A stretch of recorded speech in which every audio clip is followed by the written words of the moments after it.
नमस्कार, मैं हूं संजय शर्मा। आप देख रहे हैं 4 PM न्यूज नेटवर्क। पहले चरण के चुनाव में बहुत कम दिन बचे हैं। चुनाव सिर पर आ गया, लेकिन भारतीय जनता पार्टी के पत्ते बिखरते हुए नजर आ रहे हैं। जो चौसर बिछाई है वो चौसर बिल्कुल उलटती हुई नजर आ रही है। गुजरात से जो छतरियों की आग लगी थी, वो राजस्थान से होती होती पूरे पश्चिमी उत्तर प्रदेश में फैल गई है।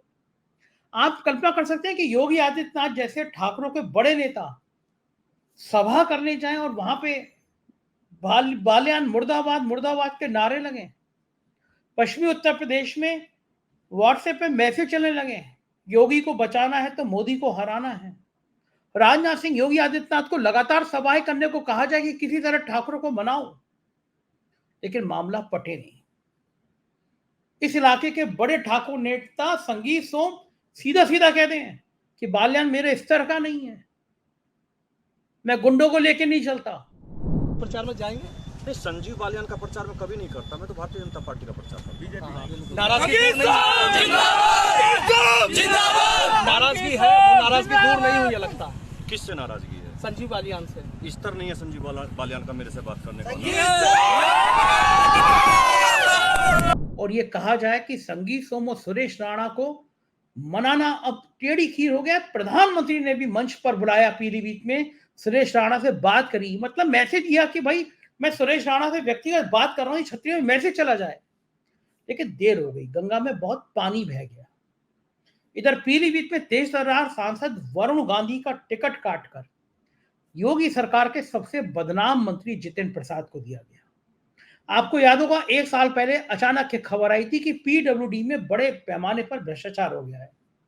Junior engineer, executive engineer, chief engineer, इन सबकी तैनाती में मोटी रकम वसूली गई है। और सारा खेल किया जितेंद्र प्रसाद के ओएसडी ने। ओएसडी भी ऐसा नहीं है तुरंत तुरंत तैनात हो, जितेंद्र प्रसाद को पता ना हो। जब जितेंद्र प्रसाद दिल्ली में केंद्रीय मंत्री थे, बताया जाता है ये ओएसडी तब भी उनके पास थे। और जब उत्तर प्रदेश में मंत्री बने तब वो कांग्रेस में मंत्री थे, जब बीजेपी में मंत्री बने तो दहेज में ये ओएसडी आए। दरअसल ये पीएस, ये पर्सनल सेक्रेटरी, ये ओएसडी यही पैसा कमाने का माध्यम बनते हैं। और जब पता चला कि 400 करोड़ रुपए की लूट हो गई है, तो योगी आदित्यनाथ ने उस ओएसडी को तुरंत रिमूव करके वापस उसके डेपुटेशन खत्म करके दिल्ली भेज दिया। लेकिन बड़ा सवाल यह कि जितेंद्र प्रसाद को बर्खास्त क्यों नहीं किया, इतने दागी मंत्री को बना के क्यों रखा। उस दागी मंत्री को वरुण गांधी जैसे नेता का टिकट काटकर पीलीभीत भेज दिया गया। पीलीभीत में उनके भ्रष्टाचार के किस्से आम हो गए हैं। हमने 4 PM पे तब भी खबर छापी थी कि ओएसडी से क्या होगा, बर्खास्त तो मंत्री को करना चाहिए। अब पीलीभीत में गली गली इनके भ्रष्टाचार के किस्से गूंज रहे हैं। गुजरात में जगह जगह मूवमेंट हो रहे हैं, ठाकुर बिरादरी इकट्ठी हो रही है। हरियाणा में भाजपा नेताओं को दौड़ाया जा रहा है। किसान कह रहे हैं कि हम शांतिपूर्वक दिल्ली जा रहे थे, तुमने हमें दिल्ली नहीं जाने दिया, अब हम तुम्हें गांव में नहीं आने देंगे। किसी को उम्मीद नहीं थी माहौल ऐसा बिगड़ जाएगा, माहौल इतना खराब हो जाएगा। लेकिन कारण क्या है, क्यों लोग इतने नाराज हैं, इन सब बातों पर बातचीत करेंगे आज एक खास मेहमान से। पुष्पेन जी किसान नेता हैं, बहुत अनुभव है इस इलाके का, पश्चिमी उत्तर प्रदेश के एक एक जिले की उनको बहुत जानकारी है। पढ़े लिखे किसान नेता हैं, बड़े हिंदी अंग्रेजी अखबारों में उनके आर्टिकल छपते हैं। चलते हैं पुष्पेन जी के पास और जानेंगे कि हाल क्या है, बीजेपी इतनी बेहाल क्यों है। पुष्पेन जी, स्वागत है आपका 4 PM न्यूज नेटवर्क में। मुझे लगता है भारतीय जनता पार्टी को आपने नजर मार दी। आप बहुत खिलाड़ियों के जब सड़कों पे उनको खींचा जा रहा था, घसीटा जा रहा था, तो आप बड़े विरोध में थे। जब सतपाल मलिक पे हमले हो रहे तो आप विरोध में थे और आपकी नजर लग गई, मुझे लगता है, क्योंकि पश्चिमी उत्तर प्रदेश में जिस तरह से जाट बिरादरी का बड़ा हिस्सा, क्षत्रिय बिरादरी का बड़ा हिस्सा जिस तरह से विरोध कर रहा है भारतीय जनता पार्टी का, इसकी तो किसी को उम्मीद नहीं थी। मैंने सोचा नहीं था कि कभी योगी आदित्यनाथ जी जाएंगे और उनकी सभा में संजीव बालियान मुर्दाबाद के नारे लगेंगे, संगीत सोम कह देंगे कि मेरा स्तर नहीं है संजीव बालियान से बात करने का, मैं कोई गुंडों का साथ थोड़ी यहाँ देता। ये हो क्या रहा है? बीजेपी ने तो सपने में नहीं सोचा था कि सिर मुड़ाते ही ओले पड़ जाएंगे। देखिए संजय जी, ओपन रिवोल्ट जैसी स्थिति जिसको कहते हैं, खुली बगावत जो है इस वक्त राजपूत समाज जहां तक है वेस्टर्न यूपी में, क्या देश भर में कर चुका है। जो गुजरात में घटनाएं हो रही हैं, पगड़ियां वहां राजपूत समाज की उछाली जा रही हैं। उनकी महिलाओं को ठीक वैसे ही घसीटा गया जैसे हमारी पहलवान बेटियों को यहाँ पर जंतर मंतर पर घसीटा गया। उसकी भी हमने भर्त्सना की कि भाई इनके साथ भी इस तरीके से नहीं होना चाहिए। और जगह जगह जो पंचायतें राजपूत समाज कर रहा है, आज भी एक पंचायत यहाँ पर मेरठ में हुई है जिसमें खुलेआम कहा जा रहा है मंचों से ऐलान दे करके और कसम दिला करके कि भाई किसी हालत में भी भाजपा को वोट नहीं देना है।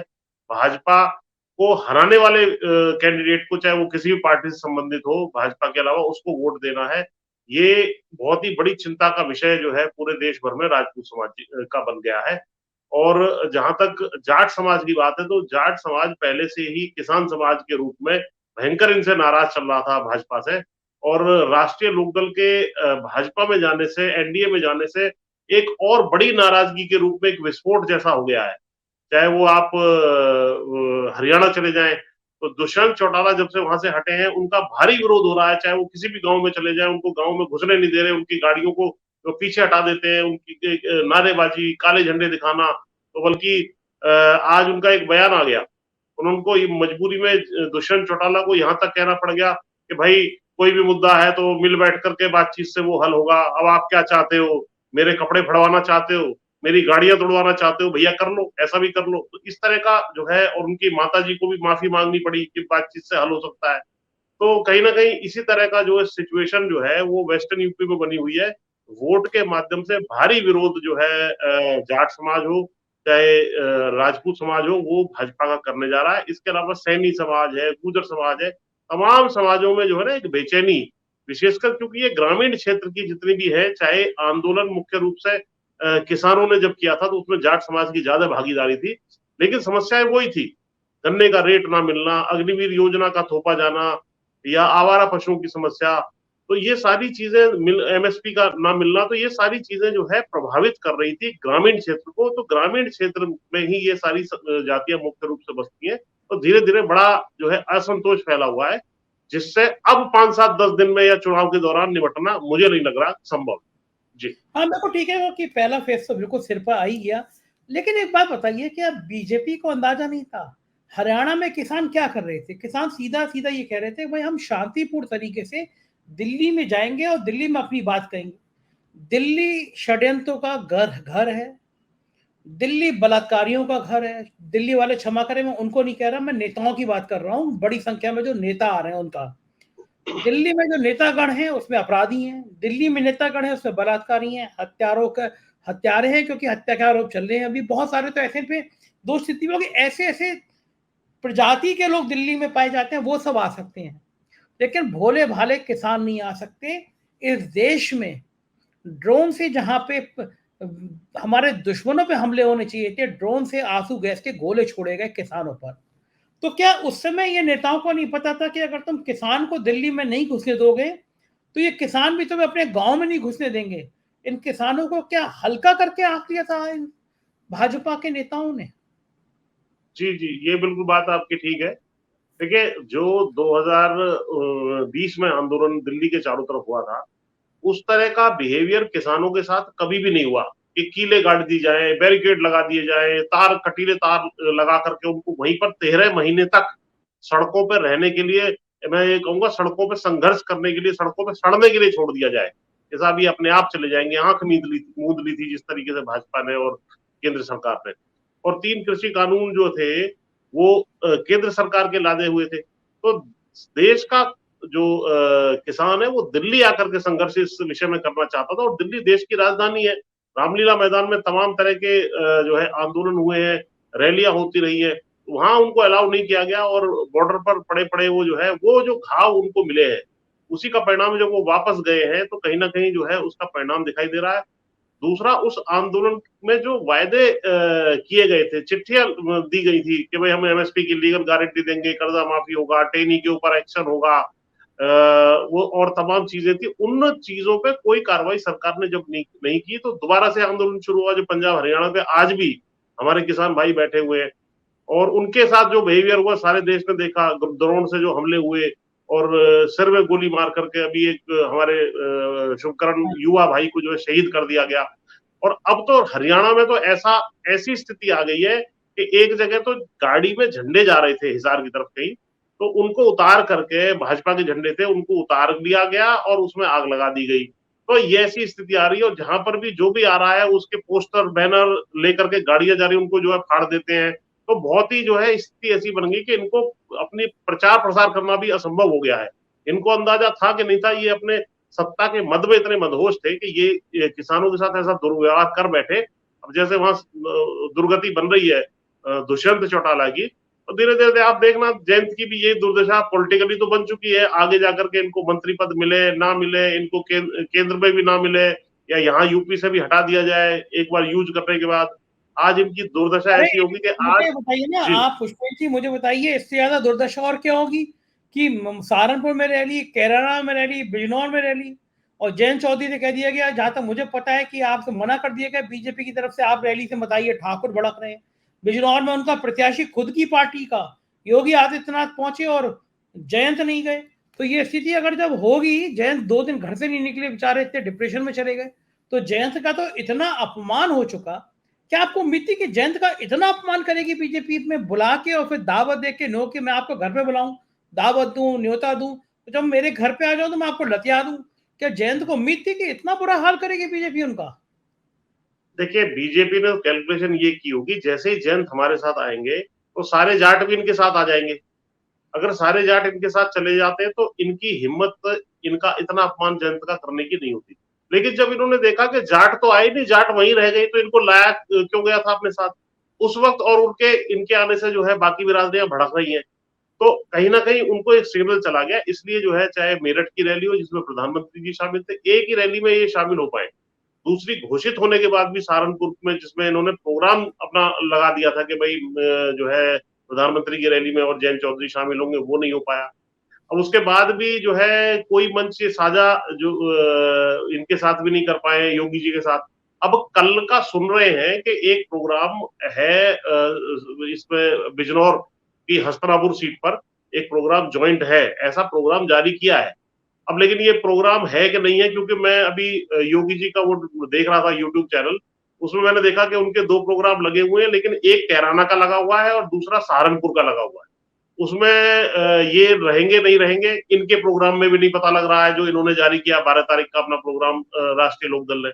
तो और उनके प्रोग्राम में इनका कोई जिक्र नहीं, तो पता नहीं लग पा रहा है। कल पता लग जाएगा कि वास्तव में दोनों एक साथ जाते हैं या वास्तव इसमें भी ये अलग अलग करते हैं। तो ये भारी बेइज्जती इनकी इस वजह से हो रही है कि इनके साथ जो इनका वोटर आना था, तो जयंत अपने आप में कोई ताकत थोड़ी है, जयंत के पीछे जो वोटर है उसकी ताकत है।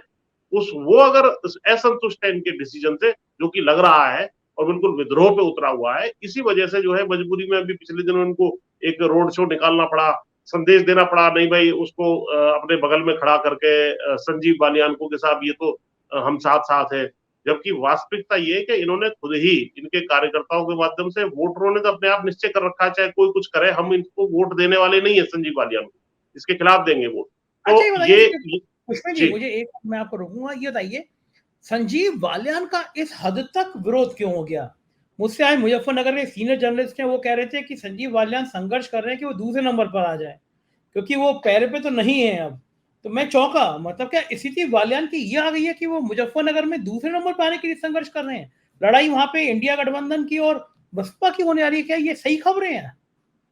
बिल्कुल ठीक है वो खबर। देखिए, सबसे पहले तो किसान बिरादरी, विशेषकर जो जाटों की बात है, जिस समाज से वो खुद आते हैं, ये संजीव बालियान वो है जो जाट आरक्षण खारिज होने के बाद आज तक 10 साल से केवल जाटों को बरगलाते आ रहे हैं कि हम जाट आरक्षण करवा देंगे, चलो मोदी जी से मिलवाता हूँ, चलो योगी इनसे अमित शाह जी से मिलवाता हूँ।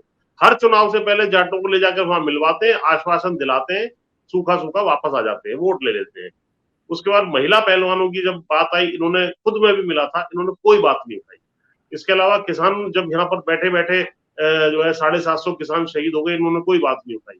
अभी भी पिछले दिनों जो है किसानों के साथ जो दुर्व्यवहार हरियाणा और पंजाब के बॉर्डर पर हो रहा है, उसमें कोई बात नहीं उठाई। जब टेनी के लड़के ने किसानों को कुचल दिया, 4 किसान उसमें शहीद हो गए, उसमें कोई बात नहीं उठाई। तो समाज में एक मैसेज ये चला गया कि भाई ये व्यक्ति जो हमने अपनी ताकत सौंप करके इसको सांसद और मंत्री बनाया है, अपने आप तो उनके भी 4 हाथ पैर है, अपने आप थोड़ी वो बन गए। समाज ने जब आपको ताकत दी है और लेकिन आप समाज के लिए कोई काम नहीं कर रहे हो, अपना बिजनेस एम्पायर इन्होंने बड़ा एक खड़ा कर लिया है, तो समाज ने देखा कि भाई ये तो कोई काम आने वाला व्यक्ति हमारे लिए तो है नहीं, तो फिर इसको हटाया जाए। इस वजह से तो समाज नाराज है, पहली बात। दूसरा, ठाकुरों में ये मैसेज है कि भाई जो सरधना वाली सीट है, जो इसी मुजफ्फरनगर की सीट में आती है, उसमें संगीत सोम उनके 2 बार से विधायक आ रहे थे, 2022 में हार गए। उनमें ये संदेश है कि भाई वो इन्होंने इनकी कारस्तानी कुछ ना कुछ रही संजीव बालियान की, जिसकी वजह से हारे, तो ठाकुर इस वजह से नाराज हो गए। उसके अलावा जो विक्रम सिंह सैनी वाली सीट थी, खतौली वाली, सुरेश राणा के संग कुछ किया। हाँ, सुरेश राणा के बारे में भी था कि भाई उनकी वजह से हारे। जो यहाँ पर सैनी समाज की नाराजगी थी कि ये जो यहाँ पर खतौली में सीट हारे, तो ये तमाम समाज लामबंद कहीं ना कहीं होते चले गए। और इसी तरह गुर्जरों ने नारा अभी दे रखा है, अभी 2-3 दिन पहले इनकी पंचायत हुई कि भाई योगी मोदी से बैर नहीं और संजीव बालियान तुम्हारी खैर नहीं, ये नारा दे दिया। इसके अलावा जो त्यागी समाज है, उन्होंने अपना कैंडिडेट खड़ा कर दिया। बसपा ने प्रजापति समाज का एक कैंडिडेट खड़ा कर दिया। तो ये सारे समाज जो भाजपा में एक मुश्त वोट देते थे, वो सारे सारे बटते छटते नजर आ रहे हैं। और जाट भी राष्ट्रीय लोकदल के आने के बावजूद इन्हें नहीं मिल रहा है।